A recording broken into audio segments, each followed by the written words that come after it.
Good morning, everyone. It is Tuesday, the 19th of November, 2024, and we are back here with Take 5 with CJ and Jester. Good morning to you, Jester, and how are you? Clay, good morning. I'm fine. How are you? I am good. It's another day of rain and more rain. My so-called river in the back there is going down with a lot of speed this morning, and I'm like, oh my word. I last night after the thunder and lightning, you didn't call me because I wasn't going to answer you last night.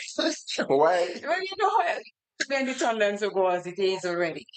And I heard it, I'm like, don't tell me it's overflowing. So I got up, and when the lightning flashed, I said, okay, it's so far it's doing well on its own. So I didn't bother to panic because the last time before we had the storm, it rised all the way up to the bridge. Mhm. So, but so far the water is not doing that as yet. So we are kind of good. So, we are hearing of floods in River Road, in Tantine, in St. Paul's, and all Grandans.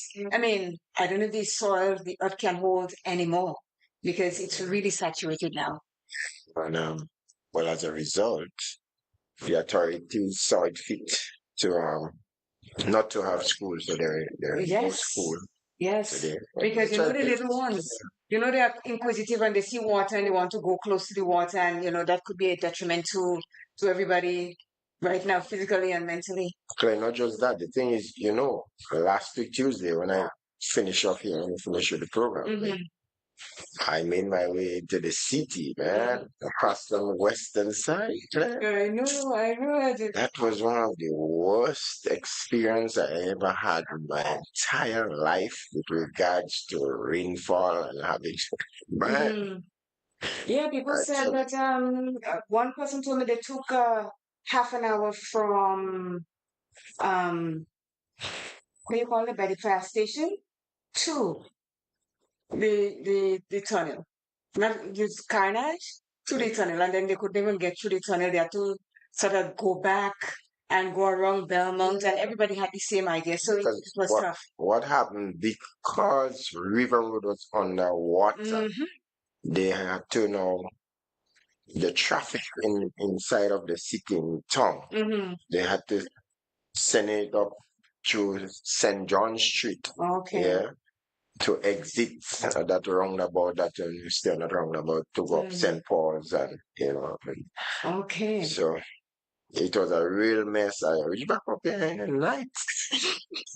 Well, you know how that goes. It wasn't an easy experience. And you know, Go ahead. Hmm. I empathize with some of the vehicle owners who vehicles got battering and as a result. And while we're on that, I want to express my most profound sympathies to the families of that teacher. I think her name is Trinica Frank from PD McNick. Yeah. Yeah, that was really, really Yeah, sad. that was a hard one to take. Yeah. Really, really, really sad. So, we have prayers to start off with. So we have Kenner online. So let's get Kenner. Okay. Good morning, Kenner. How are you? Good morning, how is you and how is Jester? Yeah, I'm doing good. My gosh, that sounds so beautiful and powerful this morning, Ken.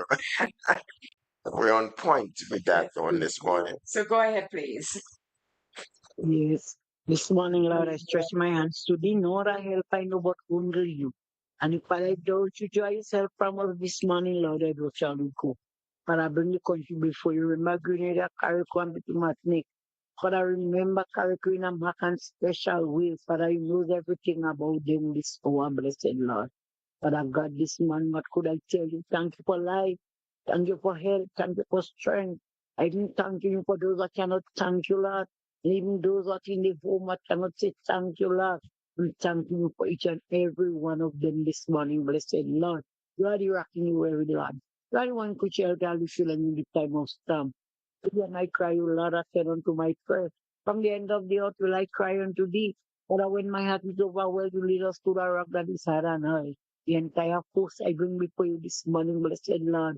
Father, the school children who are they home this hour, Lord. Remember the SSU, remember the RRU, I bring them before you this morning, blessed Lord. Father, the whole of the Lord is in your hand this morning. He will leave us not alone, but still support and comfort us. Father, the purpose arriving fast and unfolding each and every hour.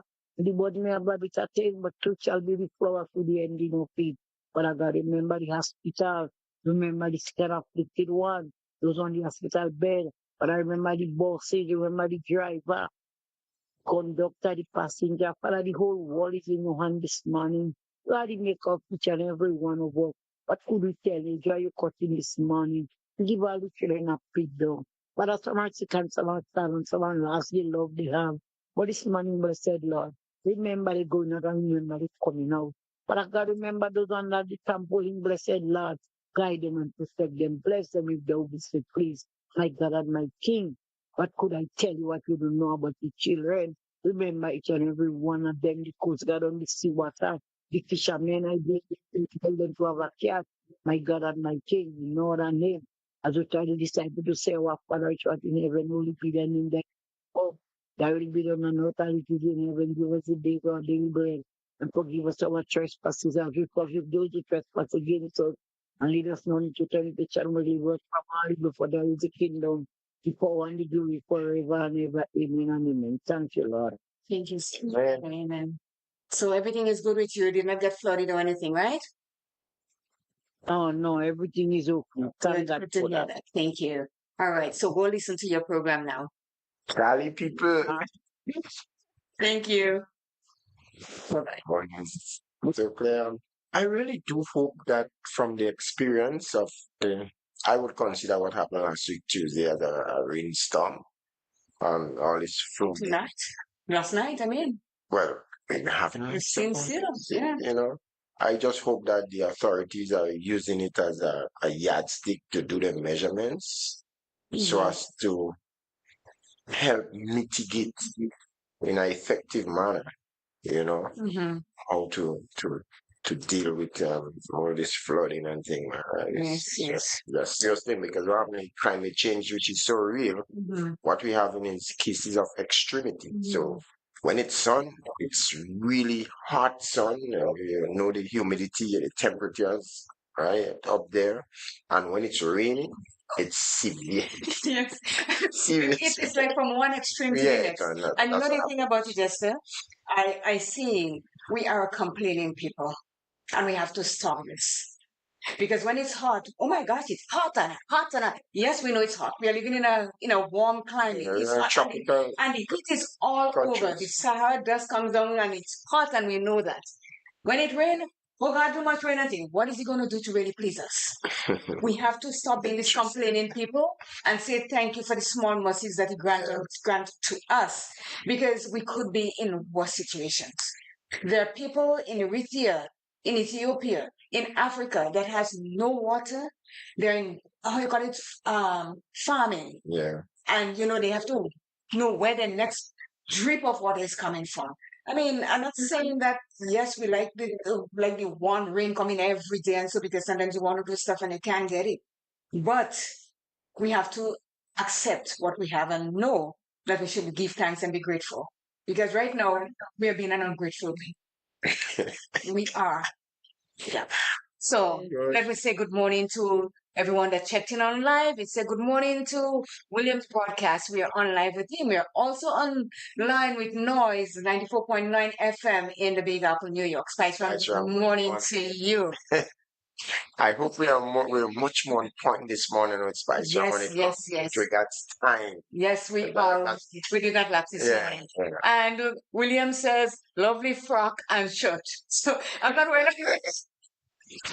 Well, thank you so very much. Joyce Noel says good morning. Good morning. Well, let me say buongiorno to Mary Olavachi.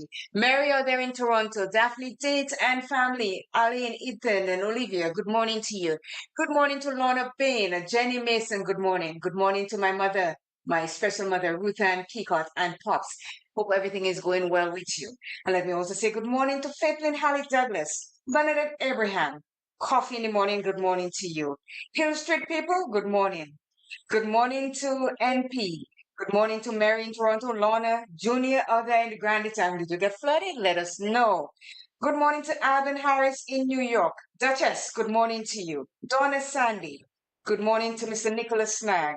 Marlon Klein, Kenro, we already say good morning to you. Miss Job. Mandy, good morning. Pat Pear, William Pear, Michael Pear, good morning to you. Good morning to SBW. Good morning to my dear friend Buddy in the track over there. Good morning to the staff and students under the cashew tree.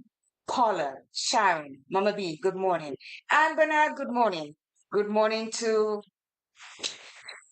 my good friend Patrick Belfon down there in Mova. And Chubby, good morning to you, not forgetting you.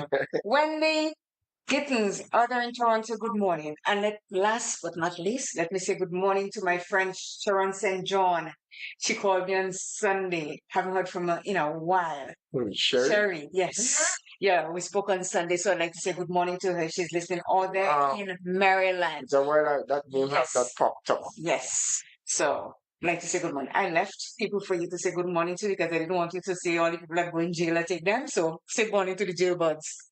All right. Good morning to my diehards, Garden Bushes with Chetson. Also, Alistair Aito Dubois. Yeah. Good morning to Ted. Ted. Yeah. Check Wayne in this John. morning. Yes.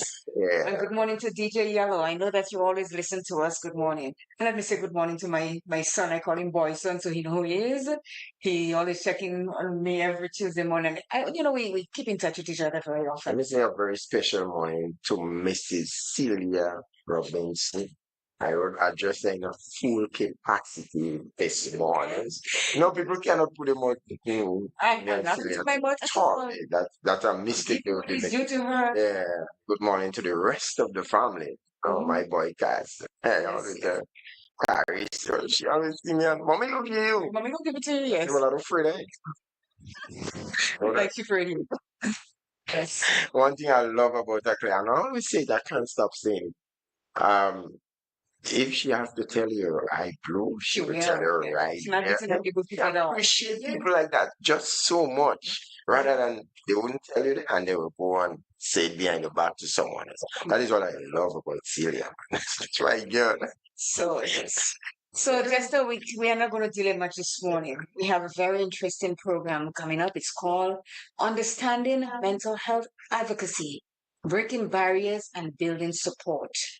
So today, Jester, we are going to be talking about, we're going to begin our program by speaking about a 39-year-old man halfway across the globe, which is South Korea, and his name is Song Jae Rim. He died by suicide on November 12th at the prime of his career. This is his story here, and I'm going to play a clip for you to hear what it's. The tragic passing of actor Song Jae-rim has left fans, friends, and fellow celebrities in deep shock and sadness. Known for his warm personality and powerful acting, Song Jae-rim's untimely death has brought a bright career and beloved presence to a sudden end. Yet, as the world mourns this incredible talent, troubling details have emerged, painting a picture of torment in his final days. Reports indicate that Song Jae-rim was allegedly the victim of relentless harassment from a Japanese stalker fan identified only as A. This fan had apparently become obsessively fixated on him, posting defamatory comments about Song and his loved ones on social media platforms, particularly X, formerly known as Twitter. Since as early as April, the stalker has been accused of sharing private information about Song's life and family in posts intended to defame and harm. Song Jae-rim's fans, understandably devastated, are grappling with the gut-wrenching reality that their beloved star might have suffered intensely in silence. For months, his stalker reportedly took things to an extreme, targeting not only Song himself, but also those close to him. Song's supporters have expressed outrage and sorrow on social media, with many fans blaming a culture that often leaves celebrities vulnerable to invasive, and in this case, dangerous, fans. In the world of fame, boundaries often blur, but this kind of harassment crosses into deeply disturbing territory, leaving fans wondering just how far admiration can go before it turns sinister. Song Jae-rim's tragic situation shines a glaring light on an issue far too common for public figures, the threat of obsessed individuals crossing every boundary in pursuit of the person they idolize. The devastation over Song's passing is compounded by the knowledge that this was not just a sudden loss, but one potentially made worse by mental and emotional strain due to harassment. Fans are asking critical questions, especially about why adequate protections weren't in place to shield Song from such persistent harassment. Fans of public figures often unite during tragic times, but in Song's case, they feel particularly anguished, knowing he might have been enduring this kind of harassment for months. It's no wonder that his death has sparked an outpouring of grief that feels uniquely painful. His supporters are calling for justice, demanding accountability, and a stronger emphasis on protecting the well-being of those in the public eye. They're also rallying around his memory, with many dedicating heartfelt tributes to him online, sharing memories, and reflecting on the joy he brought them through his work and presence. So, Jester, his close friends and his immediate family members knew about his struggles, but was not fully aware of the depth of it. Let me say this to you. It was heart-wrenching for me when I lost my loved ones. There were two people that I had no relationship with, but left me really heartbroken, that I shed tears. One was Princess Diana, and now him. Yeah. They both had that similar genuine demeanor that left me feeling like I knew them personally. And sometimes you see people on screen and everything like that, and you sort of get to know them, and you hear to talk about fans that become obsessed with people that is in the media, and so he was a really, really good actor. And he has this smile, and when he smiles, you can see the smile that genuinely reaches his eyes. The quality he was smiling, like he was a real Like my nice. smile. Let's move on. Nice person. But the take on it is social media is not very social, but very scary. The reality is that everyday people have this issue too, not only actors and everyday. Teenagers are being bullied online by the peers. Co-workers sharing images or information that they know will be hurtful to their teammates. People sharing information about public figures as facts when they don't even know where the information comes from. Adults that have left a relationship and the other party shares images, misleading information, personal information that they know will harm the other party. I'm a victim of that. We all need to promote users of social media to step up and report the posts that are not true and stop sharing things. Yes, we, they, us, we like TV. But the backside of it is far worse. So we are talking today about understanding mental health advocacy and breaking barriers and how to build and to support. Well, if the thing about first of all, the underlining word here that we'll be working with is advocacy, coming from the word advocate. Yeah. And who is an advocate? And if I have to, in my own meaning, say what is an advocate is someone who would make their voice be heard for maybe to change a condition or a situation, and it comes at different levels. So even if it comes in the form of protest as well, that's just one form of a condition, It comes, other times it comes with resentment. It comes in different forms. But an advocate is mainly, it's one making the voice be heard to change a situation or condition, if you ask me. So we spoke about him. Let's move to our own homeland here right now. Yes, but before you go into that, let's just go back to how the introduction came with the guy, right? And what he went through.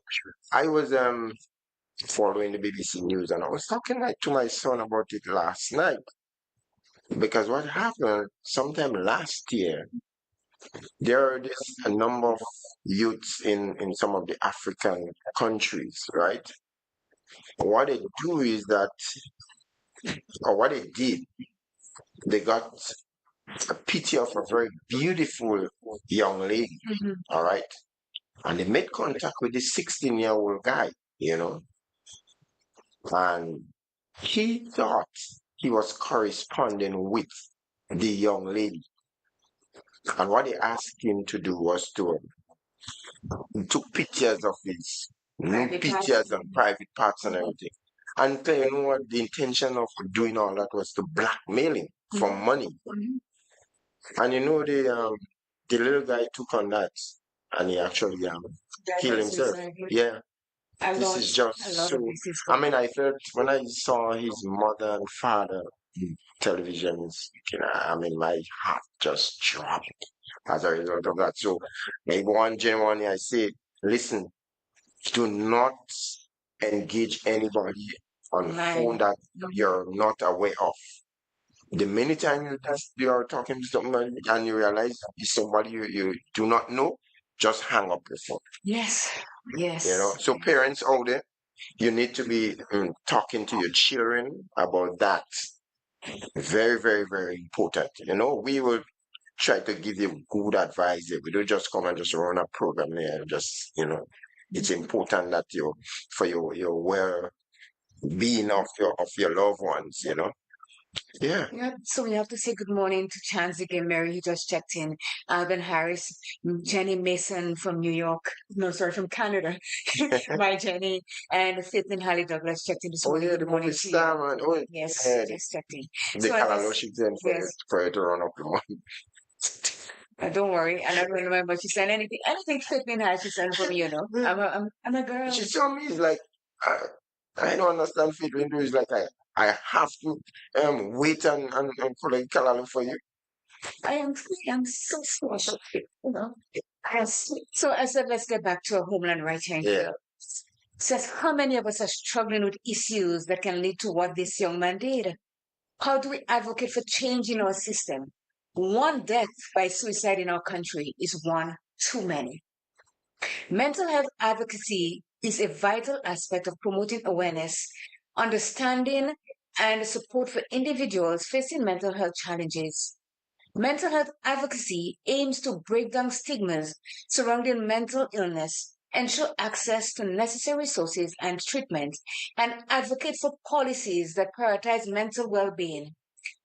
The point that I like here, Jester, anyone can be a mental health advocate, regardless of their background or profession. So, whether you are a mental health professional, a person with lived experience, a caregiver, a friend, or simply someone passionate about promoting mental wellness, you can play a role in advocating for better mental health support and resources within your company, within your community, and beyond. Advocates work to amplify the voices of those struggling with mental health issues, advocating for systemic change, and provide education and support for those in need. And this is what we try to do here. Yeah. This one, I'm really kind of emotional. So, We are perfect examples of advocates for mental health. yes, yes, we are. And I'm telling you, Jester, this when I look at Korean drama a lot these days, and this is why it popped up on my feed. And when I think about how we as a people can cause damage and hurt to people that they take the matters into their own hand and do what they do, it is very heart wrenching. And what really broke me is that they said he wrote a 2-page letter. And in my mind, I'm questioning, you are writing this, knowing what you're about to do. Did something just tell you, let me just go the other way? But you see, we do not know the extent of how someone feels on the inside until we walk a mile in their shoes. And because look at it, Claire. That's what I'm saying, right? Anyone, anyone at all. It doesn't matter color, creed, class. Once there, we make mention of that thin line that exists between, being seen and insane. So just maybe in a flash, and he was famous. Yes.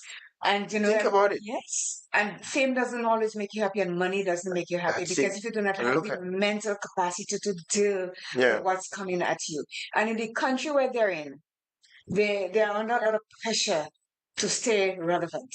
If they are a good like they're a good actor, they have to always be on top of the game. Yeah. They must have the fan base. There's a lot of things that is must for them to do.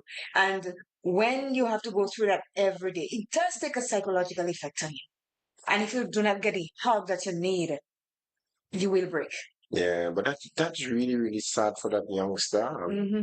You're in the prime of his career, Mm-hmm. and just like that, the pressure got the better of him, and so yeah. So we ask, what is a mental health advocate? A mental health advocate is someone who actively works to promote awareness, understanding, and support for individuals facing mental health challenges. These advocates play a crucial role in breaking down the stigma surrounding mental illness and advocating for policies and resources that prioritize mental well-being. They may work in various capacities, from grassroots organization to professional settings, using their voices and platforms to raise awareness, provide education, and advocate for systemic change. Mental health advocates can include mental health professionals, individuals that, I talk about that. And it says, regardless of their background, they share a common goal of ensuring that everyone has access to the support and resources they need to thrive mentally and emotionally. So it's not for just one set of people, it is for everyone. When you're advocating for this, you're doing it for the love of everyone and the good for everyone, not just the high and the mighty or so, the local Joe Blow, because we all go through some sort of mental thing in our lives at some point. Certainly. And what I'm very much convinced about, Clay, is that the issue of mental health, it is spreading. It might be going a bit kind of slow, because I am hearing it being mentioned much more in my lifetime now than I used to hear of it before. Even in listening to news worldwide, you hear it making mention of Because you know mental what? health. And it's a serious, It very is. serious thing indeed. Because you see what? The world has evolved. Things have changed. And the social media, as you call it, which is not social at all. Because if you are social, you and I are social, we'll be talking to each other, trying out about the well-being of each other. But the social media that we have these days is really to tear people down, Yeah, to break you down, you're to right about that. I say the wrong To things about battle you. each other, and, Yes, to ostracize each other. So that yeah. cannot be a healthy something that we are going through. And we have to be able to talk to our children because they too are going through worse than anything else because they have the computer at the tip of their fingers. They have everything, but at the same time, they still go through all the stresses that life is throwing at them. It says, the impact of mental health advocacy on individuals and society. Mental health advocacy has a profound impact on both individuals and society as a whole. On an individual level, advocacy efforts help break down the barriers to seeking help, reducing the stigma associated with mental illness, and encouraging individuals to prioritize their mental well being. By providing support, resources, and education, advocacy can empower individuals to seek the help they need and feel validated and supported in their journey towards mental wellness. Moreover, mental health advocacy contributes to the creation of more inclusive and supportive communities where individuals feel safe and understood. Break down barriers to seeking help, reduce stigma associated with mental illness, encourage prioritization of mental well being, empowers individuals to seek support and resources, create more inclusive and supportive communities, tools and strategies for effective advocacy. Effective mental health advocacy relies on a combination of tools and strategies aimed at raising awareness, influencing policies, and providing support. Advocates utilize various methods to amplify the message and drive change, ranging from grassroots organizing to digital campaigns and legislative efforts. By leveraging these tools strategically, advocates can foster meaningful dialogue, challenge misconceptions, and advocate for systemic reforms that prioritize mental well-being. So it is a lot. While we're on that, I am seeing the need that you and I, one of these days, we need to organize and try to meet the minister responsible for mental health and wellness. Ministry of Social Affairs. Yes. But I mean, we come in here every Tuesday and being the advocate of mental health issues or on mental health issues. But I think we need to take it a step further so as to know, to try to find out what is it that they have in store with regards mental health, which is just so much a serious thing in today's society and worldwide actually. And We you need to know, know. I yeah. believe. I think it is absolutely critical that we meet with them. And you know, the Ministry of Social Affairs, you can reach them at 440-2269 because this is what they will deal with mental health. You can also call Sweetwater Foundation at 473-800-4444, or you can text 473-537-7867. You can also call, you can talk to the police, speak to your MP, nurses, doctors, friends, and even your HR workplace and departmental manager.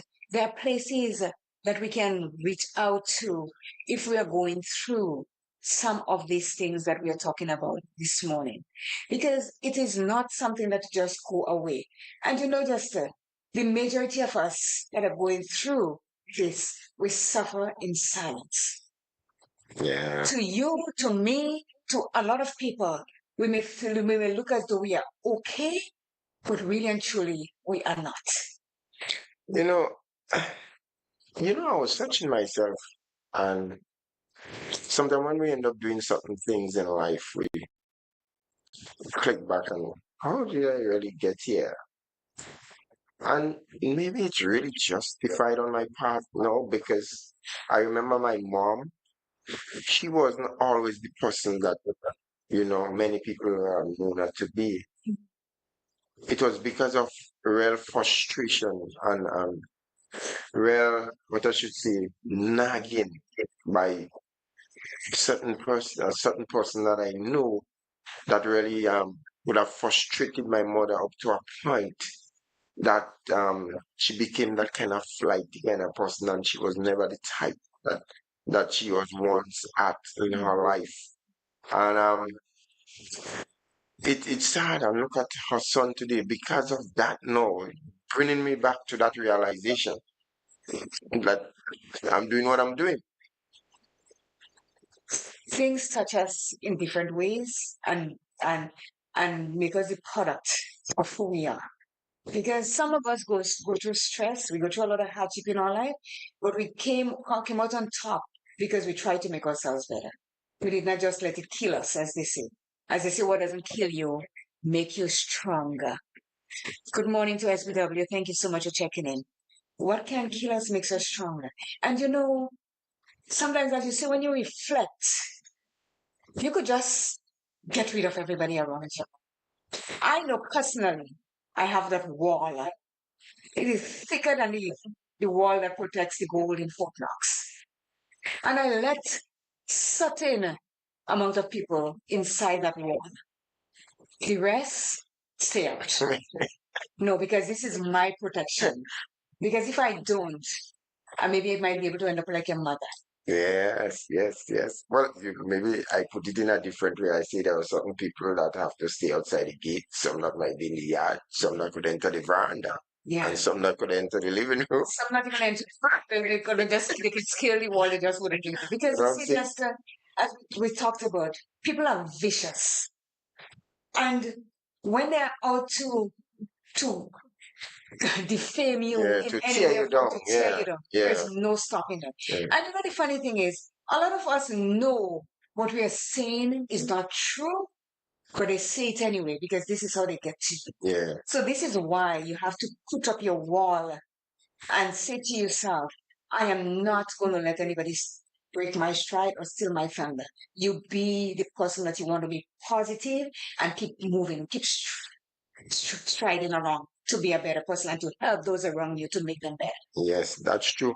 But the thing about it, and people are of different levels, not strong enough to resist, and that is what happened in And the case this of is your. why, and this is Yes. why we have to pay attention to the people around us to see when the changes are taking place. A whole year before he died, he got off social media, social platform, and he was posting those remarks. And they were thinking, people were liking it because they were thinking, oh, it is sentimental and it's philosophical and all this kind of thing. But he was giving them that message, what he was about to do.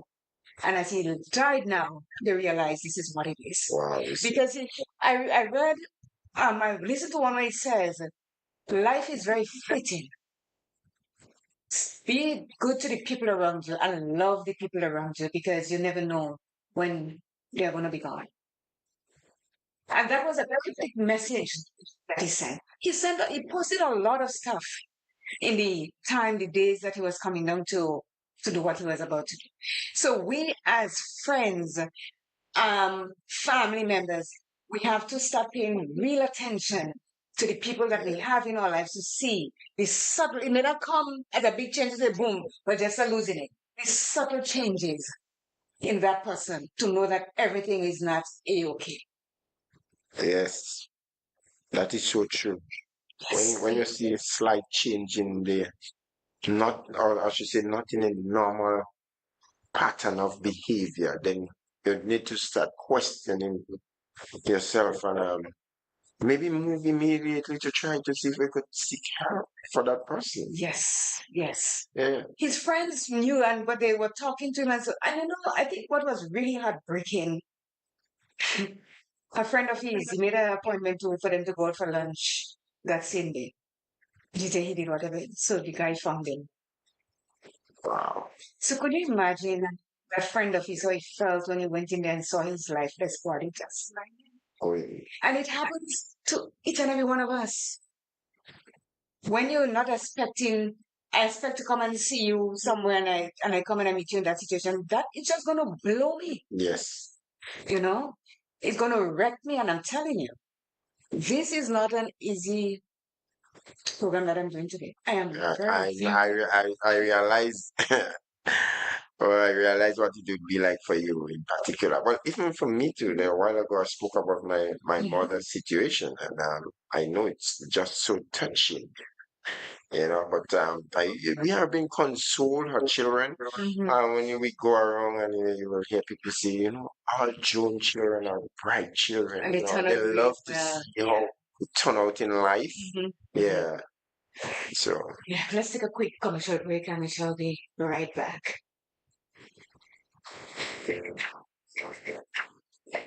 Are you looking for a store?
Jester, we're back.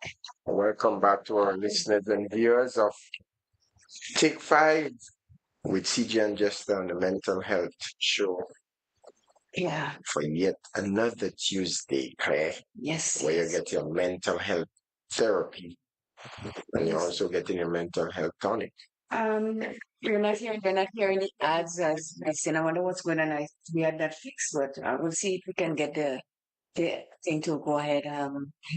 The tech to have a look at it and see something must be going on in the board. Sorry about that, folks. But when we take ad, we really, really wanted to hear the ads, but somehow I don't know, something is not connecting properly. I wasn't hearing it through my headphones. I don't know. I wasn't wearing my headphones, so I didn't hear. So, yeah. But I think between here and there. But the thing is working there. OBS is doing its thing and StreamYard is, so I'm not sure why it is not. But we'll have that fixed. We apologize for that. So yes, Jester. So we're going back to the grassroots. It says engage with local communities to raise awareness and provide support. Digital campaigns. Utilize social media platforms, blogs, and websites to share resources, stories, and information. Legislative advocacy. Lobby for policies and laws that promote mental health education, access to treatment, and funding for support services. Storytelling. Share personal narrative to humanize the impact of mental illness and reduce stigma. Education and training. Provide workshops and resources to educate individuals and communities about mental health issues and advocacy strategies. Collaboration. Partner with other organizations, stakeholders, and policymakers to amplify advocacy efforts and drive systemic change. So we can all be part of it. As it says, any one of us can be a mental health advocate. So all of these people from your community and up, because look, the people in the community, the policy maker, the stakeholder, the professional, every one of us and them know of someone or has someone in their life that is going through something mentally. Well, that's for sure. So we cannot put it in a bag and say it is just us, the local Jogo, every one of us, because we are all humans and we all hurt at different times in our lives and we go through things mentally.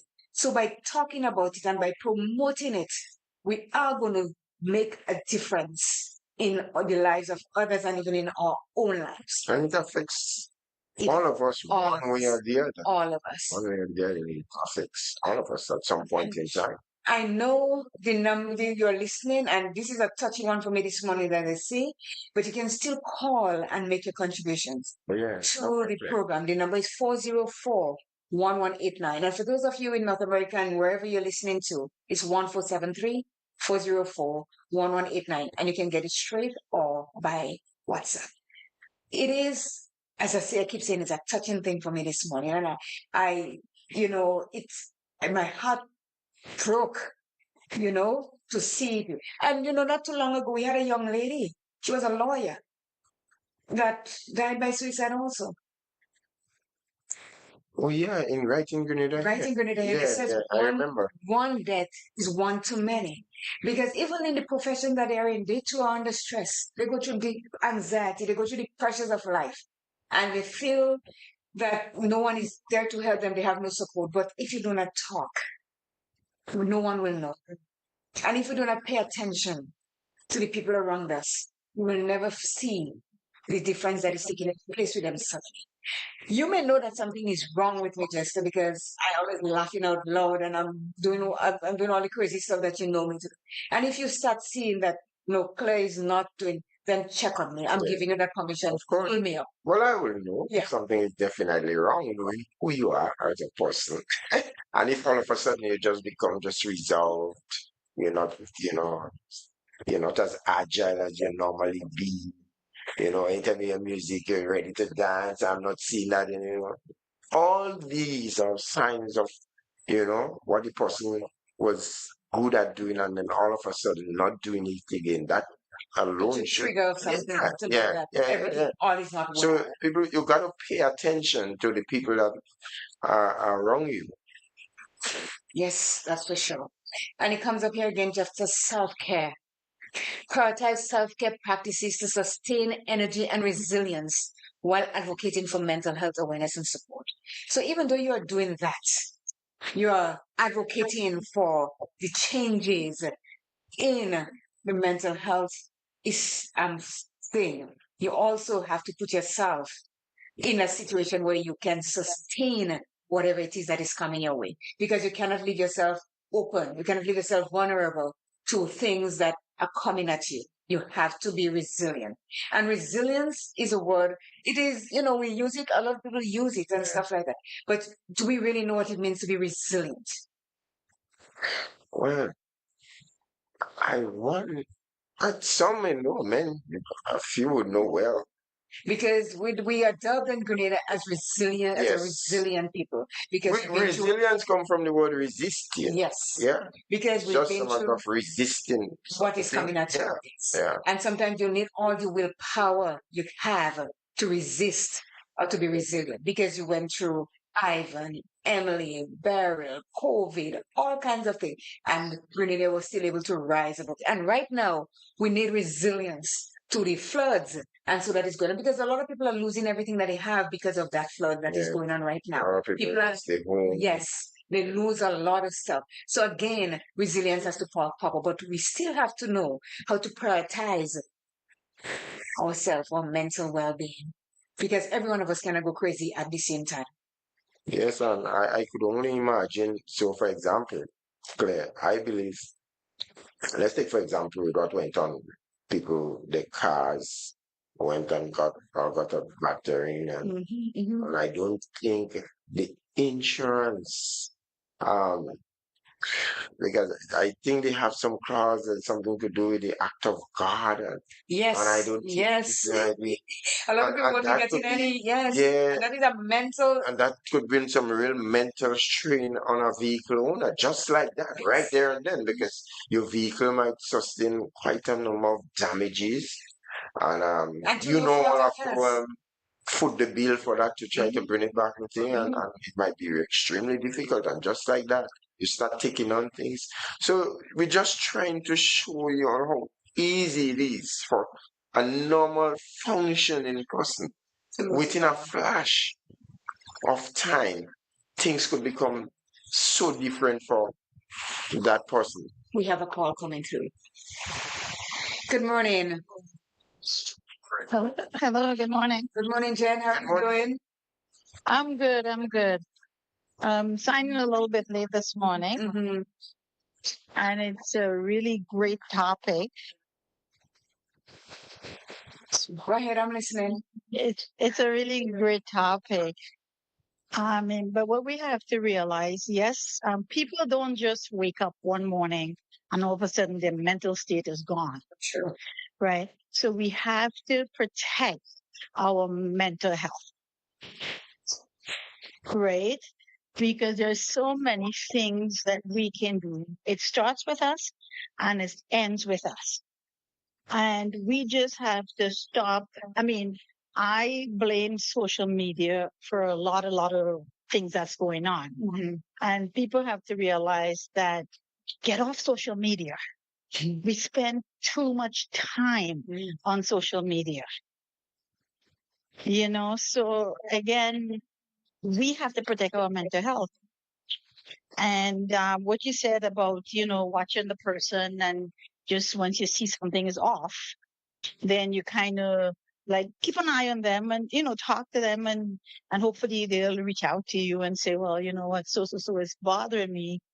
And I think that's very important that we keep an eye on the people closest to us. And when their pattern changes, that's when we kind of intervene and try to see what we can do to help them, to encourage them, and to do that. But I really, really applaud you and Jester for what you're doing, because it's a topic that's really, really needed. Thank you. Thank you. Let me tell you something. Take care. Have a good day. You have the permission to just pull me up and knock me out, right? Thank you, darling. You have the permission. So take care. I'll talk to you soon. Bye, Jenny. Yes. So you see, like you said, and we always say, you have to look after you first. You cannot pour out from an empty cup because if you have nothing to give, you cannot give anything. You cannot. And you have to learn how to prioritize your mental health because if you don't, you are just in the same boat as everyone. And who can you help when this is going on with you? Who can you help? That's it, and to really help people with this and show concern. We have another call coming to Yeah, our let's take it. Yeah. Good morning, Coffee. Hello. Good morning. Some No, the phone was working properly. Yes. Good morning. I think he got cut off. Let's see if he'll call back. Yes, you were saying. No, I'm saying to show concern and then it calls for a certain level of empathy. And what I am very much concerned about these days. Let's try it again. Good morning. Coffee in the morning. How are you? I am good. How are you?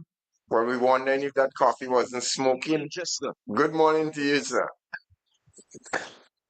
Man, I have to walk up to my throat, but I just cannot do injustice to the mental health program. I dirty all over. You're not seeing that. But I don't think that my mouth is dirty. So I come to make my contribution and to run back because when I tuned in a couple of minutes ago, the topic basically is great. It's a wonderful, great topic. I tend to really agree with your last caller. You understand? Because when mental health is concerned, the first thing that we have to take into consideration, what can be able to trigger mental health? Number one, what can be able to trigger mental health? And then number two, in as much as mental health is trigger, what can people do to feed mental health in the sense that it can be able to be more detrimental? And I believe that social media, I think that this could be a very dangerous practice when one going through the period of mental health and the things that you feed mental health with can be able to explore.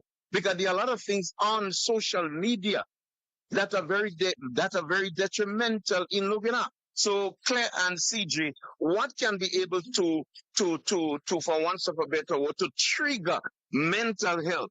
And what can individuals feed on that can be able to grow mental health to make it more detrimental onto you? Yes? Yes, That's sir. my question and my comment. Thank you. Okay. Yeah, So I'll be listening on the other side. wonderful coffee smoking in the morning. Yeah. Like, what can we do? And like, we have to start with ourselves, as I keep saying, self-care. We have to start with ourselves. And when we do that and we get a hold, it is about reflecting. It is about meditating and questioning yourself. And you have the honesty comes in there. Am I that sort of person? Is that what I want to be? Am I being a fake or am I being real to myself? Honesty has to come. And when you discover who you are and where you want to go, then you can take it upon yourself to help somebody else. But you cannot be in the same boat as the person and expect to be of help to them. Yeah, and I was making the point, right? Giving help to people, showing concern, you have to have a certain level of empathy within you. And that is one of the things that's really, really lacking within our society these days. And what I believe, the the conditions that used to lead to having so much of empathy in our society before, some of it I don't think it no longer exists. So, Claire, for example, I remember when I was in St. Patrick Harris School, between the hours of 11:30 to 12 noon, before you go to lunch, you have religious education. That was a point where, because you're doing religious education, love was always the center, regardless of love is the key word in along any biblical lines you're dealing with. So that people used to be looking out for each other more. You grow, Oh, and having that kind of love in you to look out for each other. Does that happen anymore on a wide scale? You see, these are some of the things that eroded from the social fabric of our society. Yes, it's true. And somebody and I were talking about, I think it was Sherry and I were talking about it the other day, that, the children now, when they come out, they have a tablet. They don't even know the social skill to sit and talk to face. Everybody is on the tablet or the phone and no interaction with a human being. So they become desensitized. So you can pass somebody and not even say good morning to them or anything because they don't look at you as a person anymore. You're not people. Yeah, You're just an object to them right now. look at that. So yes, and we have to keep saying the Ministry of Social Affairs, they can help with anyone that is going through mental issues. They've got the department. The phone number there is 473-444-2269. Sweetwater Foundation 473-800-4444, or you can text 473-537-7867. And you can also talk to the police, the doctor, the nurses, anybody that you feel comfortable with. Whatever you're going through, you can find someone to speak to in reference to your struggles. Because at the end of the day, when your struggle has taken you over, there's no help. Good morning. Good morning. How are you guys this morning? This rainy morning. I know. You're very, I you're am. very early this morning, Mr. Snag. This morning I'm having a hard time, but I know you can pop me up right ahead. Good morning. Good morning, guys. I know we having some events happening around the island with the weather, but that too shall pass. Yes. This is shaping up like a few years back. We had a really rainy October, November into December. And I remember on Christmas Eve, we had major rainfalls and everything else. So this is something we're used to. I think we all have to, refocus our compass to, be prepared for the things that happens when we have the heavy sustained rainfalls, the landslides, the water shortages, and even electricity going out. I think we just need to be, put our minds in that space that we need to be prepared. And being prepared is not just a hurricane, it's for anything that would happen at any point in time. Yes. I think my friend Jester has been talking about that for a while now, that, not just the hurricanes we need to prepare for, it's anything that can happen in your neighborhood. Yeah. So, the topic today is so timely with, all the different things that's happening in our society right now. Like I said, it's a simple thing, the stresses of the rain falling, the mudslides. You can't get proper transportation to go where you want to go. And on top of that, you're trying to deal with some of the other issues that is piled on you through society. And one of the major things that I've noticed is happening is the whole social media thing, right down to the level of it into the politic realm of things. And even in the social day, the way we interact with each other and the type of words we use to reference each other on social media. If you're standing in front of that person, you will not choose to use those type of words. If you understand what I'm saying. Um, you sense, because you're sitting behind the screen on a keyboard, it gives you a sense of authority, a sense of um ambiguity, that you can say whatever you want behind that screen. And that is not true. That is not true. Your words and stuff that you say there has effect on the person that you are referencing, or even a group of people you're referencing. If you look at in the media the other day, coming up to the U.S. elections, and then um, um, uh, the Republican Party was referencing the Haitian people and the eating the cats and the this and the that, and people actually went out and started attacking these group of people. Yes. Yeah. Yeah. So when you sit back and you think about what you're talking about now, this is an individual, yeah, and I feel for him as an individual, and there's lots of individuals going through the same thing, but you start magnifying it out, and it goes to groups of people, women, people that have different sexual orientations, people who are, looks different from you, because their hair is a little bit more kinky or is a little bit more smoother than mine. My skin is lighter than yours, it's darker than yours. And somebody puts out something about that group, and people take that up and now wants to attack you. They don't know you personally. You're not involved in whatever's going on, but you now become a target. Yeah. Yeah. And in the high schools, the children bullying each other. Imagine another student telling another student, "Oh, you're ugly. You should just go and off yourself." Mm-hmm. Yeah. Yeah. Could Yeah. you imagine a student actually doing that? You know, and on not just once, but on a sustained basis. And this is not no me thinking about something. This is real. This happens. This happens. And if it's not the parent intervening and noticing the changes in their children and did not catch it in time, it would be a different outcome. Yes. You know, Claire, I can go on about this because I see it, and um, even to the point where in certain societies they're looking at people that are homeless as easy targets, that they would target them. You know, the homeless in this area, we need to get rid of them, and people literally go out and attack them. Yes. Yes. Yeah, and then physically attack them.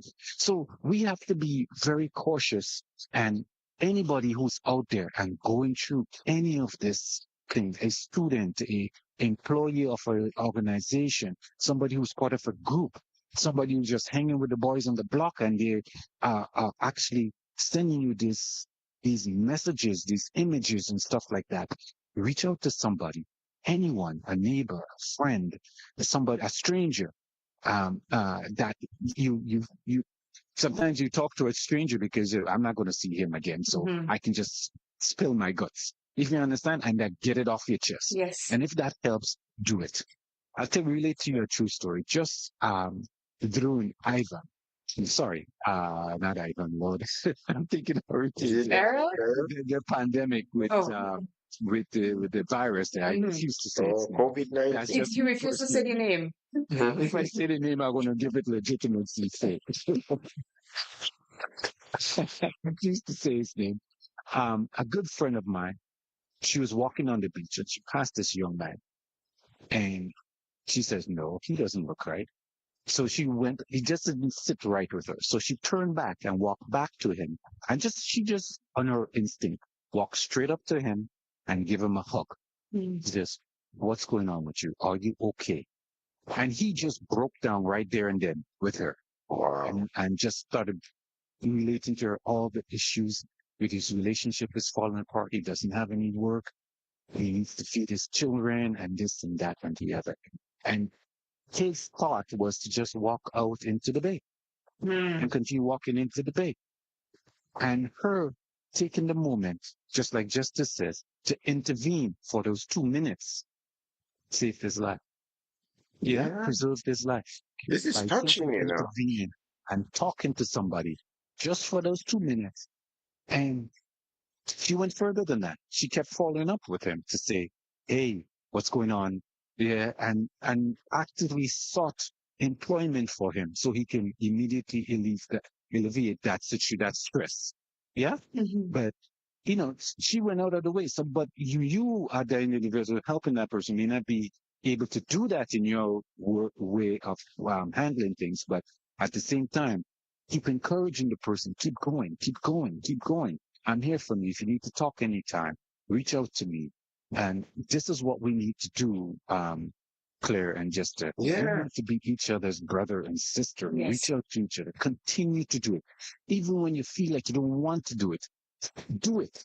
That little voice in the back of your head is something bigger than you, telling you this person, you need to reach out to that person.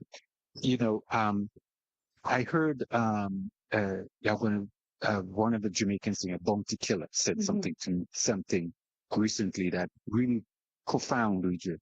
He says that we all hear this thing that God will provide, right? Mhm. And we say, okay, I'm struggling, God will provide. He twisted around and says, no, God will provide for somebody to come along and help you. True. So if God is providing for you, what is taking out for you to reach out to help somebody? True. Exactly. True. Think about that one for a minute. Exactly. Yes. I don't even We don't have to God here. No. We're on the same And, wavelength. and sometimes we dismiss the source of what's coming to you, but sometimes the source is not the message. Is the message, not the messenger. Yes. Yeah? Yes. Yes. Thank Guys, you. I'm continue to listen. Yes, and call again because let me tell you, I need help this morning. I'm not doing well this morning at all. I'm telling you. We have to proper. Okay, guys. And take care. Okay. Right, lovely. Claire, I'm telling you, it's really not easy. It is not easy. So for example, on Sunday last, Mhm. there was two guys. They came all the way from St. David's, and they stopped me. I was going through La Fortune area, Mhm. and I was like, "Do you know Quincy?" I say, "Who's Quincy?" Yeah. They say from Shanimal. They asked, "Where is Shanimal?" I say, "Well, gosh, you passed it, you know." Mhm. And you know what I did? I just say, I was going that way. I say, "You just turn around and follow me." Mhm. Yeah. I don't even, you don't even know the young man. But Claire, I always Instinct put tell you to do one thing that. about Johnson here, he Mhm. will go at length to help a situation once he's in a position to Yeah. do it. I You can say understand? that about you, yeah. Yeah. I'm a And recipient of that. so reaching in Chantimel now, so I was trying to find out from a little guy, not on the side there, he was waiting for a bus. I think he was going to have some athletics, Mhm. maybe running or something on the road. And he wasn't so sure. But there was a guy now selling water nut Mhm. in Raleigh Junction. But he behaved so aggressive despite he was trying to help, but the manner in which he was a bit aggressive. And I Mhm. thought, brethren, why do you have to be so aggressive? And most important at all, you're doing a business. You don't need to be conducting yourself in such a way. You want to be really harmonious with people, Mhm. so you think, like I could think now, if I are dying for water, not You're here and getting you understand what I'm saying? it's all You about know, customer so service. then you have to be much different from that and willing to help situation and make life easy for a number of people. You don't have to know the person. I am, yes. Yeah. I'm gonna take a short break here because I'm having Dugo working on this for me. So let's see if it's gonna work. Yes.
So yeah, Dugo is working on it. I'm gonna get him to stop the ad for me because I can't.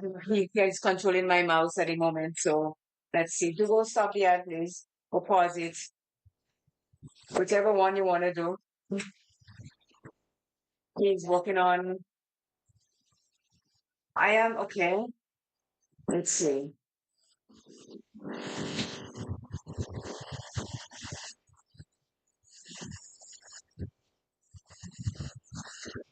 So yes, just we are doing that. As Spice Ram can't take a call right now, I'll call you right back because we are getting to talk on this, okay? So the way is working on it for me. So yes, Jester, that's the technicalities we have with him because I want people to hear the ads while we when we go on break and they're not here, so we're just in dead air. So we don't want to have that. So Yeah, yeah. so yeah, I think it's important to make mention of the ad in the meantime. Yes. So McDonald College they have the fair coming up on the 29th Yes. of this month. That's Mhm. Friday the 29th. And they usually have the fair the first Friday in November, but because they were severely affected by the passage of Hurricane Beryl, Mhm. then they were forced because they had some work to do in the auditorium, so that is what forced them on the back foot and having to now resort to the 29th of November. So folks, the 29th, McDonald College usually be the first fair. The schools around St. Patrick. So Yes. and it's really a big fair. And then we also have Smart Buy, that has all the goods and everything that your child needs for snacks to go to school. When they complain, Mommy, I have no snack for Monday, we have that. We also have Sugar's Repairs. So let's give them some history here from Smart Buy. Smart Buy really come from Essie Belfort, yes, way back.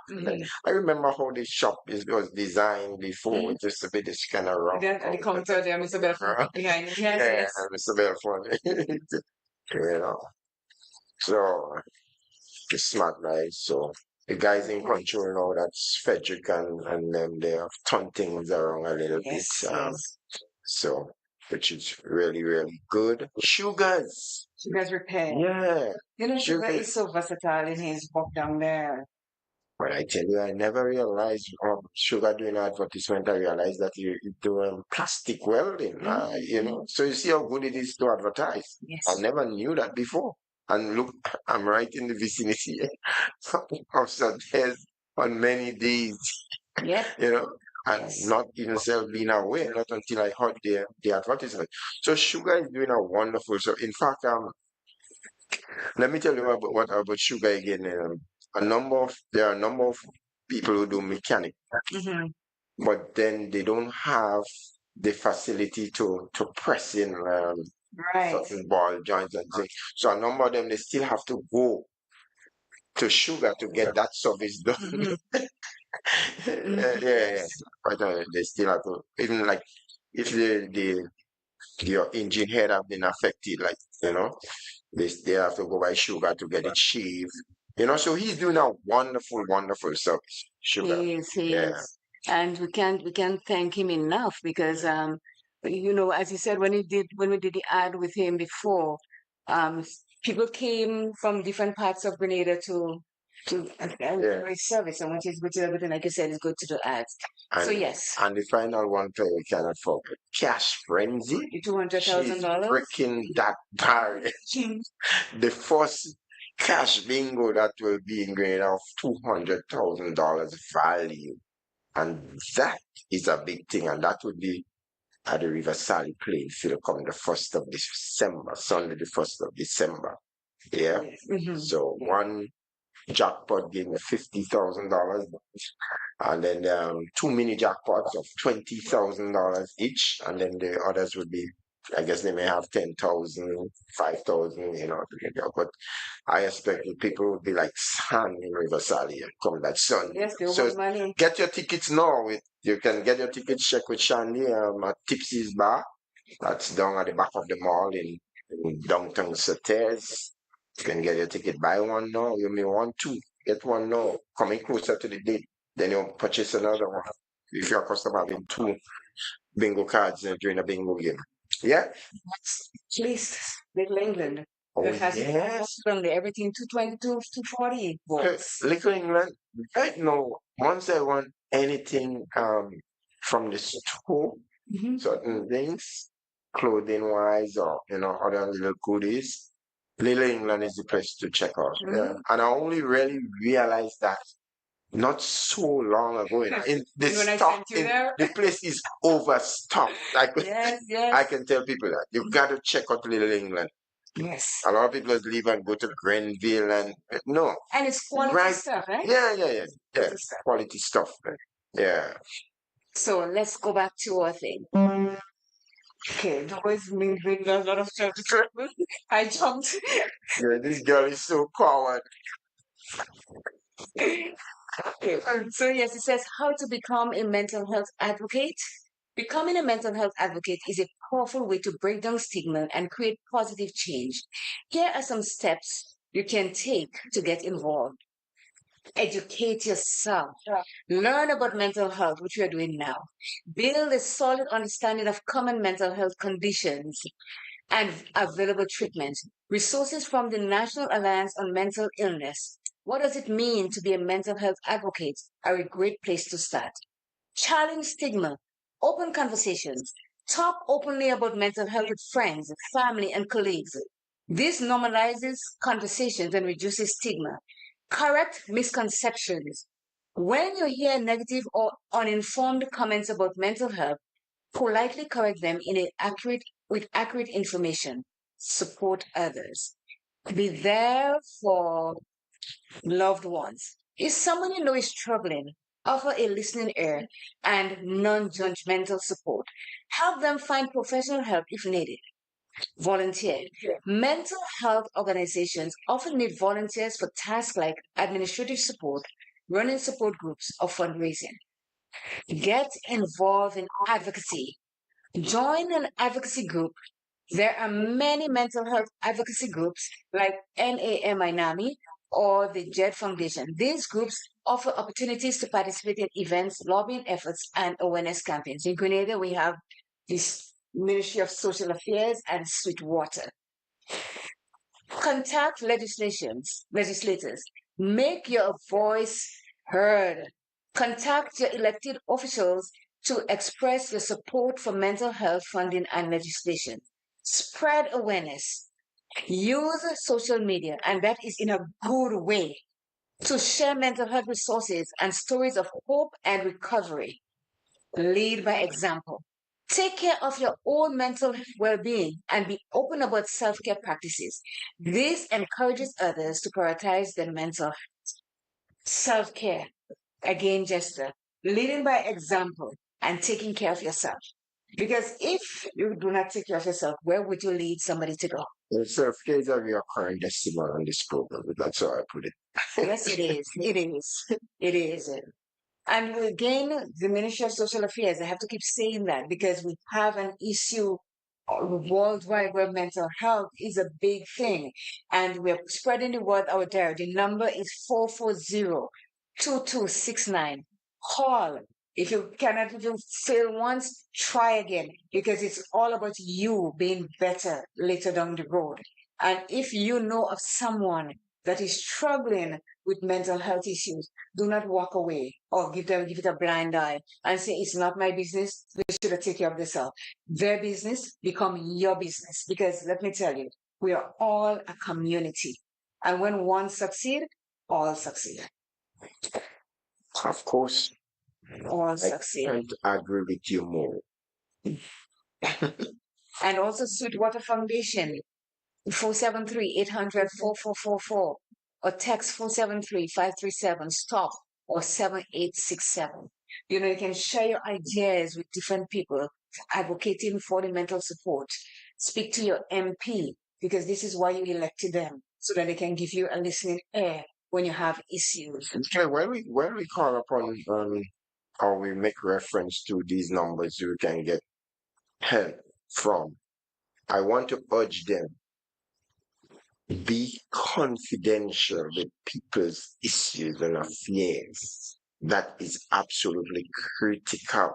That is We key. have to urge them to be very confidential so how they handle issues.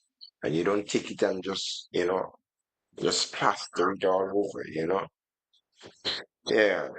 So that really is what my Yes, and concern is. confidentiality is Yeah, a a big key thing. factor. Yes, Yeah. yeah.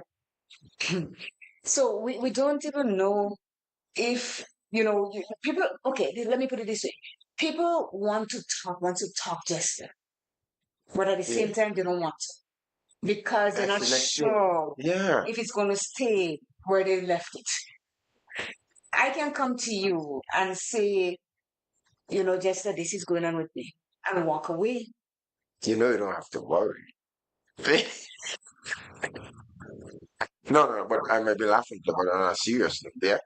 You must know when somebody tells you something, they tell you in confidence, and it's hard because if you go and you let it off, you betray that person's trust in you from there on.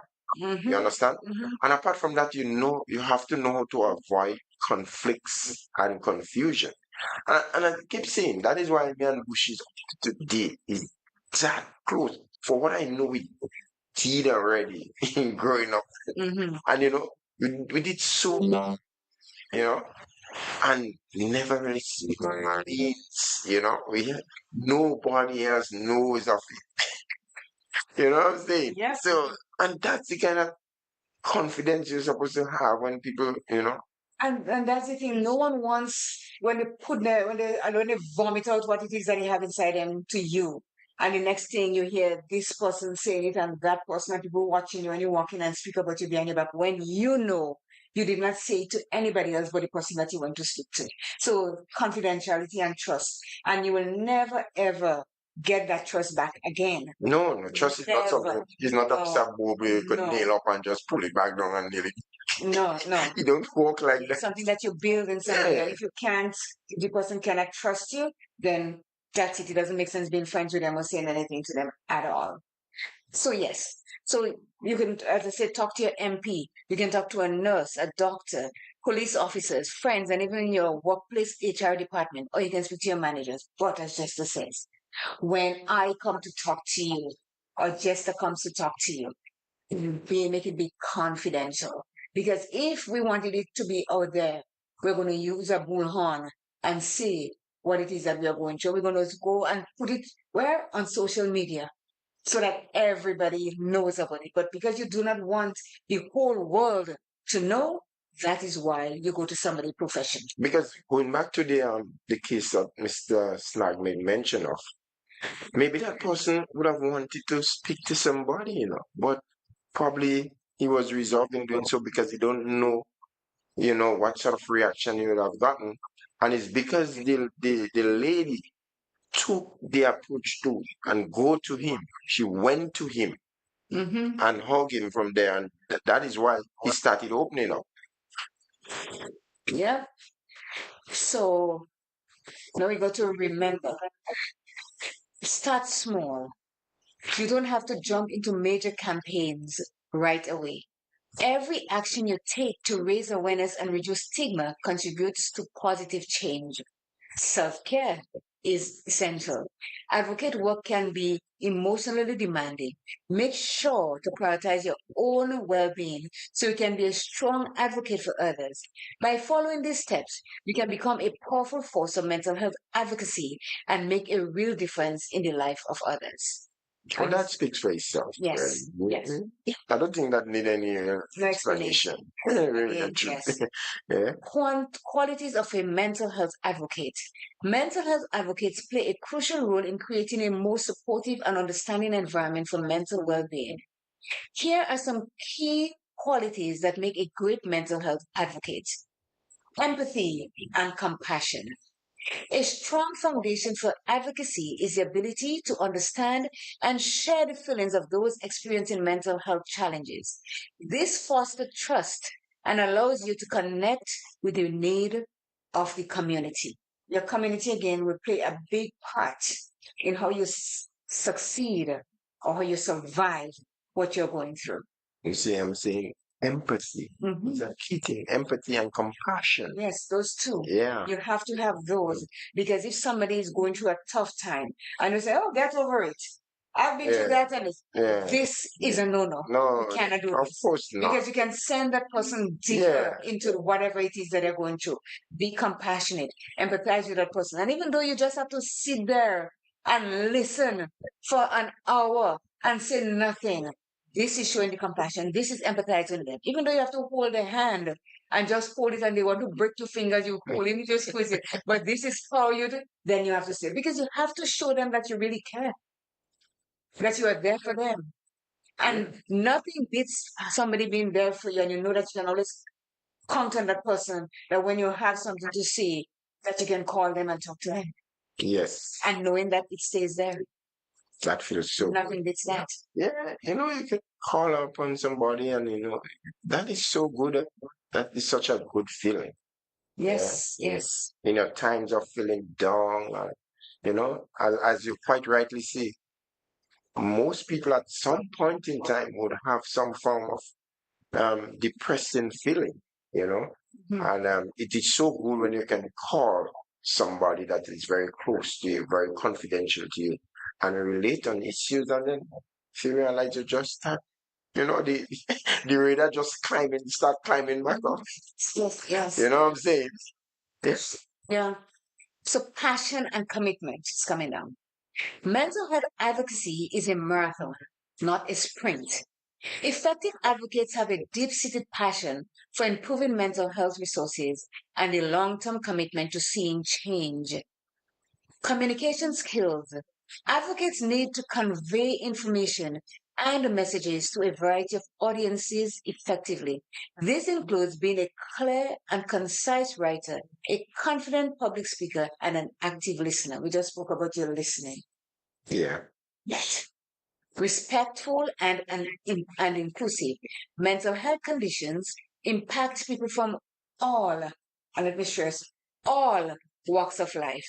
A strong advocate is respectful of diverse experiences and identities, recognizing the unique challenges faced by different communities. So we have a tight knit community in place here. When something needs to be done, you see everybody come out with their broom and their and the saws and they clean up and they do things. I realized that from the aftermath of There. burial. Yes, Yeah. tight knit. Everybody looks out for Yeah. one another. If they know I'm not here and something is happening, they will look to see if the windows blow out of my house and they'll call or somebody will say, "Hey, clear something," and I'll say, "Okay, somebody has the key. Go check and do whatever." That is Tight knit, tight knit people. really Yes, good. and I really love that community. So when things like that happen, you have to depend on your community to help you push through the struggles to get over it.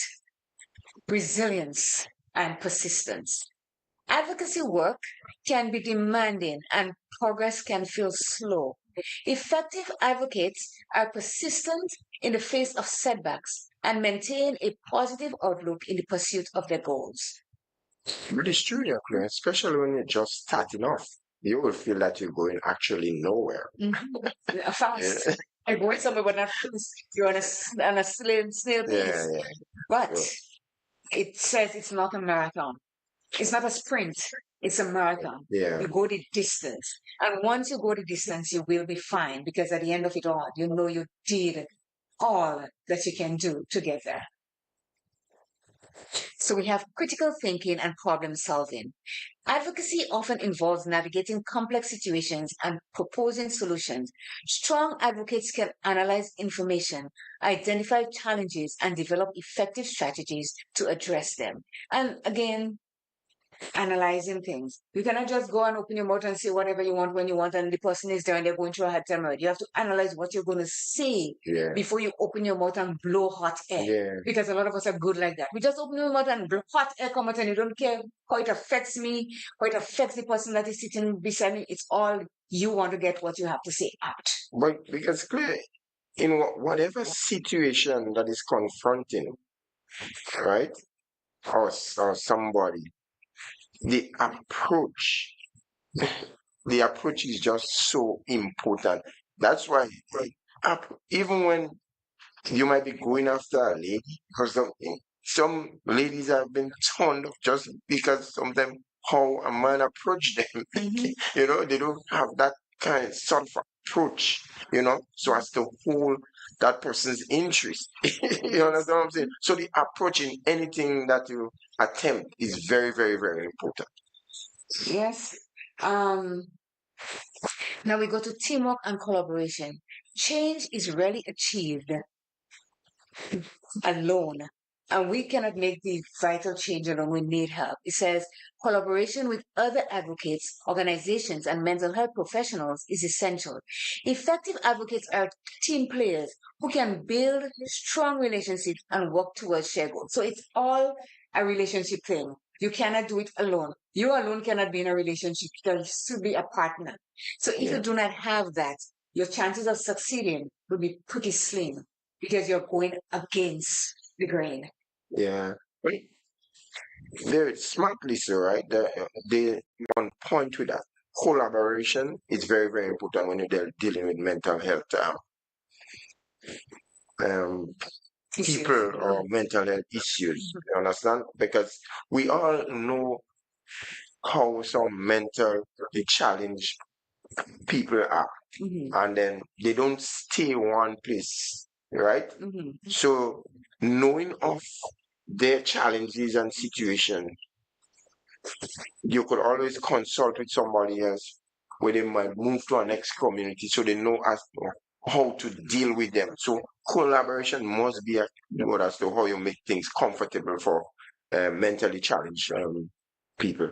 Yes, that's true. I am not going to peer advocates because I think this is really, really crucial.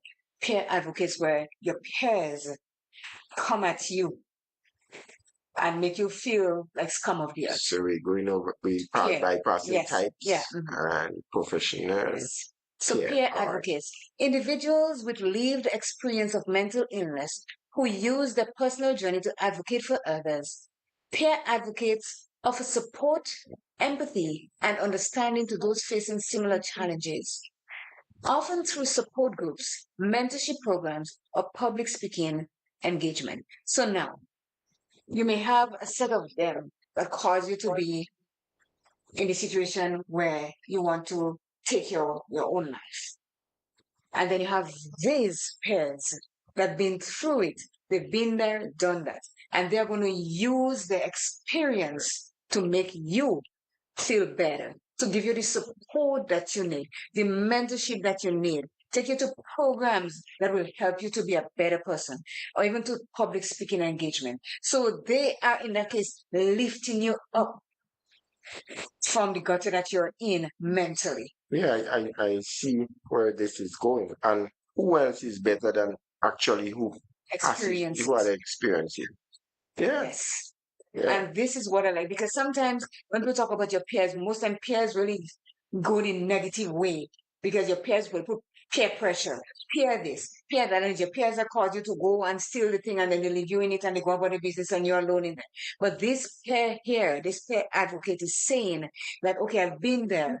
This is what happened to me. I have experience of how I can help you to reach in this position that I am in right as we speak. You know, and you know who that reminded me of?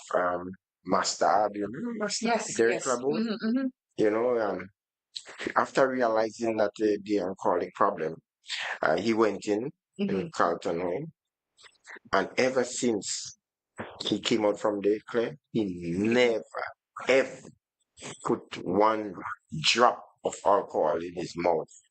And he was highly regarded. I mean, may his soul rest in peace, he gone to the great beyond, but he was highly, highly regarded by members of Co-op Bank because they were very much an advocate of trying to get back Carlton Hall on foot. Yeah, and they even made a video with Master on it because he was highly respected after that. You had used him, I believe, to for the same reason which you are making mention of. Yeah. You see, sometimes some of us has to walk through the fire to feel the burn, to know when the changes should come. Because sometimes you're at almost death's door, and something just touch you and tell you, you could do better. And you change your life around. And by changing your life around, you change the life of others also. Because now you can come back and talk about what you've been through, how you felt, how people treated you, and everything like that. And you make a big difference in somebody's life. And even when you die, like he's no longer here, but you can remember that to speak about him and say what he did. And I told you about Princess Diana. That was somebody that I shed tears for, and I don't think there was a dry eye in the world when she passed away. Yeah, that was really, really and sad. You see now, that was a Saturday, yeah, it was, but I was falling like crazy. Yeah. And now her son Harry has picked up the mantle and is doing exactly what his mother was doing, trying to make a change mentally in the lives of her, because he too, at a very young age, went through that. Could you imagine at the age of 10 you had to walk behind your mother's casket and you couldn't cry, you couldn't be. And this affected him so bad that, I sometimes I wonder when you think just pick up people, just put things about them on the phone and it's this and it's that. And I'm like, leave the people alone. You don't know what they've been through. You don't know how tight their shoe was when they were acting the way they leave them alone, let them find themselves. But every time you come batting and you're lambasting them, and he could just one day we could just get up and here he's gone. It's hard to be a celebrity. Yes, we have another call coming through. Good morning. Good morning. I'm calling back to the last segment. Go ahead. You mentioned some words there, is that feelings. And I think we need to start talking to each other about feelings. Yeah? Especially men, Jester. Especially men. When Okay. somebody's relaying a story for you, you should ask them, how does that make you feel? Yeah? Yeah. And so we have a hard time expressing those feelings, huh? We do. Especially men, we have a hard time saying, well, I feel angry, I feel sad, I feel depressed, I feel happy. Yeah? We have a hard time doing that, but that is crucial to be able to understand what that person is going through. And even for the listeners that have their young children, the teenagers who can't really express it all, when they're relaying a story to you about school or what happened in school, ask them, how did that make you feel in the moment, at that moment? Um, I mean, there was a point in my life where I was a very angry person and I didn't know how to deal with that. And I went to a therapist and, she said, well, how do you feel? And she pointed out things to me and said, okay, you're angry. Either you're angry. When you're angry, either you fear something or you don't understand it. And you have to understand which one is going on with you. Why are you in that point? And and stop for a second, am I afraid or I just don't understand? And you need to get to the bottom of what's going on with you so that you can understand it. But coming back to the subject at hand is that when we start talking about these things, how is that person feeling? What are you feeling? What are you all going through in that moment? As Claire was saying, sometimes you just take you listening, holding the person's hand, letting them know that you're there and you're understanding and you can understand what they're talking about.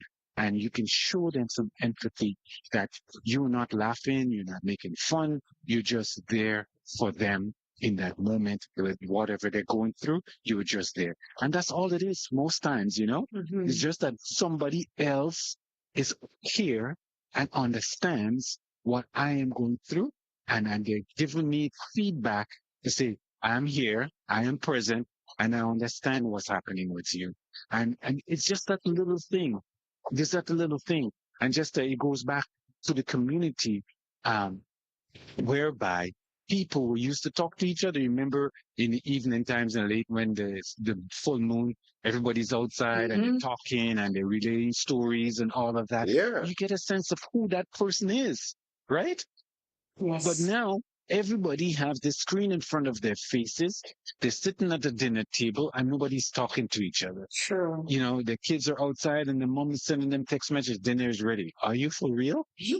Tell it. So Yes. think about that for a minute, and the worst I've seen, believe it or not, I went out with my wife for Mother's Day and we were sitting at the restaurant to have an afternoon meal and a family came in, mother, father, and the son. All three of them had a device. All three of them sat at the table. The waitress came, put down the drinks, the water, put on the menu. All of them is on the menu. And so I'm looking at her and says, oh my God, that is so sad. Yeah? Yeah. Not for Mother's Day. You're not even talking to your mother, child, I'm referring to. You're not even talking to your mother. The husband or boyfriend is there and you're not even engaging. And I'm trying, are they engaging on the phone or are they just there?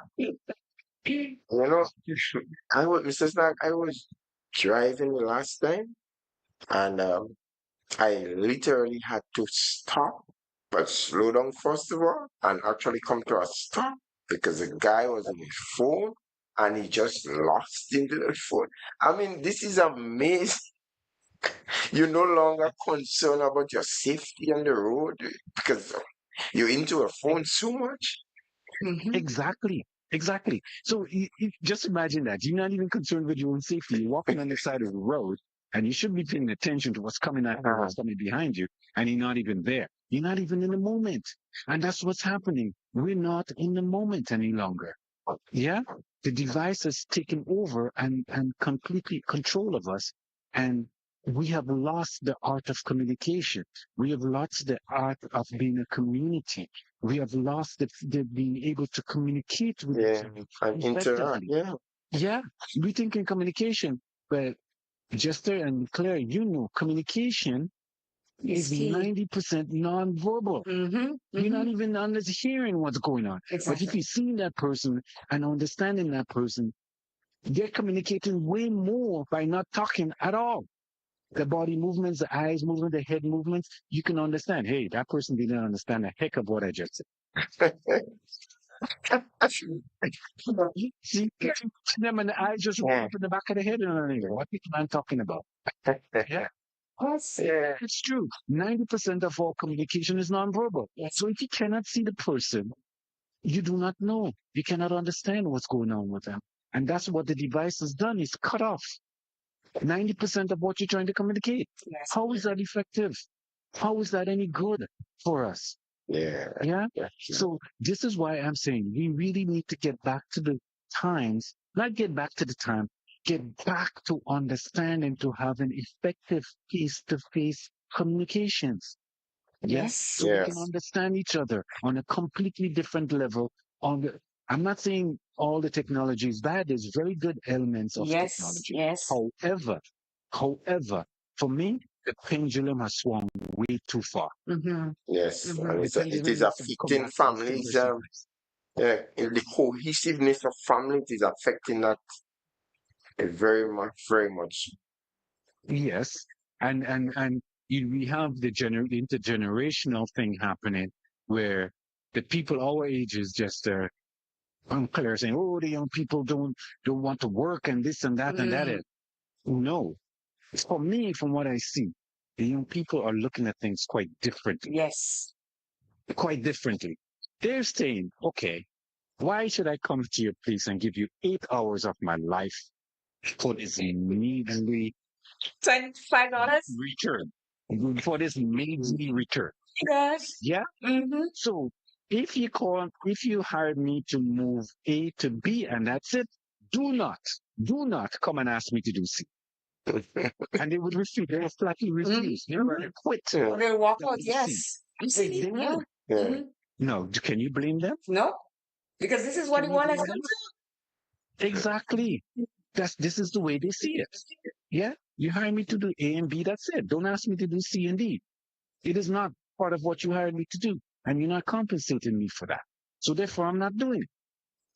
You know, Yeah. that is such a big, big point that you made because a lot of people don't understand that. And this is where they are going with their thing. Because if you hire me to do A and B and you ask me to do C, come up with the dough.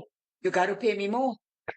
Simple as Exactly my that. point. Yes. Exactly my, and it, like just he said he's now starting to understand people who is going through mental Mm-hmm. stresses, Mm-hmm. and he's getting a better appreciation for them. And he relates a story about his mom Mm-hmm. that I can totally relate to.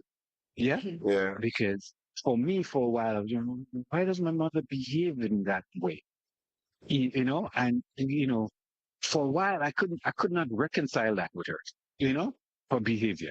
And it wasn't I was speaking to someone who lived in Toronto for a long time, and she was saying to me, back in the 70s when a lot of these people immigrated to Canada, they were isolated in these small communities, and they were um, um, small groups of people, different islands, but they're still islanders, and they associated with each other.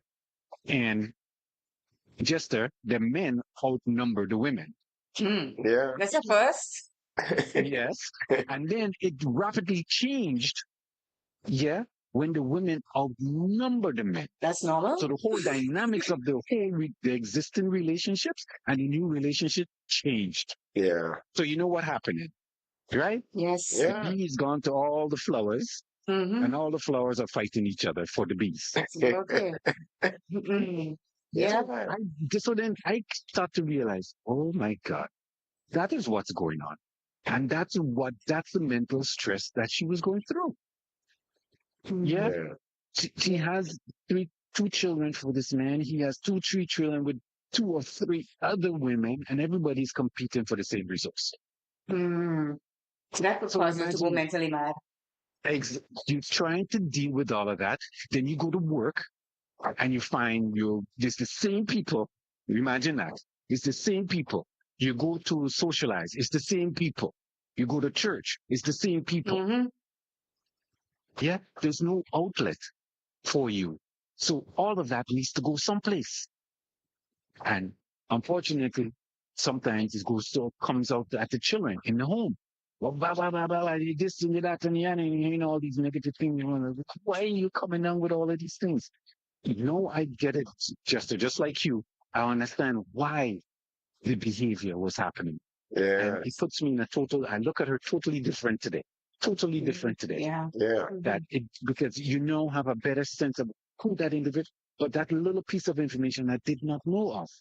And once I came across that, I said, oh, so that's the missing piece to hold this whole jigsaw together. Yeah. That was the missing piece from the puzzle.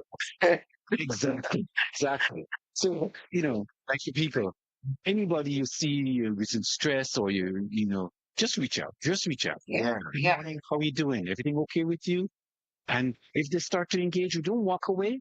Don't walk away. You may be busy, but 2 minutes, 3 minutes may not, do anything to you, but it would do a world of difference to that individual who's hurting or who's going through that issue right there and then. That 2 minutes, you never know what will change for them. Just take that 2 minutes out of your life to Reach share out with and touch somebody's hand. Exactly. Yeah. Exactly. Thank you so very much. You're welcome, guys. Mr. Snag, I would like to wish you happy International Men's Day. Today is International Men's Day. Yeah, 19th November. Claire, really, I'm doing the same thing Claire saying, really? Thank you. It is the second year. National Men's Day too. Yeah, thank you. Continue being the best man you can be. Yes, for your family and the community. I'm trying. I'm trying. It's and Claire. Yes, sir. Us men out here, we go through a lot. Yes. We go through a lot. Yeah. We're going through a lot. And like you said, we suffer in silence. Yes, you do. We do not speak. Mm-hmm. Yeah. And that's one of the thing, the stigma. that I would like to change. Yes. I would like to change. I would like for us to speak up some more. It is a lot of men out there suffering in silence. Yes. And it's not good. It is not good for our society. It is not good. Yeah? Yes. And a lot of men is going through a lot of abuse out there in our society, and they're suffering in silence and they're not speaking on it. And it lashes out in other ways in our society that is not good. That is true too. Yeah, what you're saying is just so true. Domestic relationships, in interrelationship with other men, it's there. It's constant there.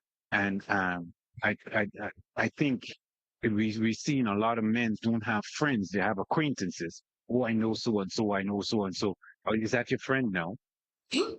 I'm talking for myself also. I know people that I know, they're friends. That's what they're friends. And if you ask me to count them, I don't think I have enough fingers on one hand to count the number of people that I would call friends. There's very few. Yes. There's lots of people that I know that have no meaning, and I don't consider them to be friends. And it's not that I don't like them, it's just that I don't have you in that bracket that I feel comfortable to see what I want to see. Yeah, some people they just don't meet the criteria of it. It's simple as that. They don't. And it's not that there's a bad person. They're not. Yeah. They're good people. But I just don't have you in that category as far as I am concerned. Doesn't mean that you're not a good friend to somebody else. Just for me, you just not what I would consider that to be. right? Yeah. But coming back to the men, we need to start talking to each other. But, Not cutting you, Mr. Sack, but I know as a result of today, which is International Men's Day, the Ministry of Housing, Community Development and Social Development, in collaboration with Big Four Promotion, they're having men's talk and evening of games at the River Sally Community Center come Saturday between the hours of 1 to 5. And there will be some facilitators there to speak on health issues, financial literacy, and men's purpose. But I also thought they should have invited women, they should have opened, because I believe some of the issues that will be raised there, um, one way or the other, women may have caused certain things to trigger off because of the other. So I thought that they should have left it open rather than just make the appeal only for men. That's the only thing. well, I had that conversation with a female therapist, and I was trying to get her to facilitate something like what the Ministry of Social Development is doing, and I applaud them for that 100%. If I was anywhere close to River Sally or the weather was better, I would have made the drive I definitely would have. Not today they're having it there, they're having it on Saturday, God's will. on Saturday. And Saturday, yeah, Saturday Saturday, between the afternoon. hours of 1 to 5. Yeah, Okay. so I'm making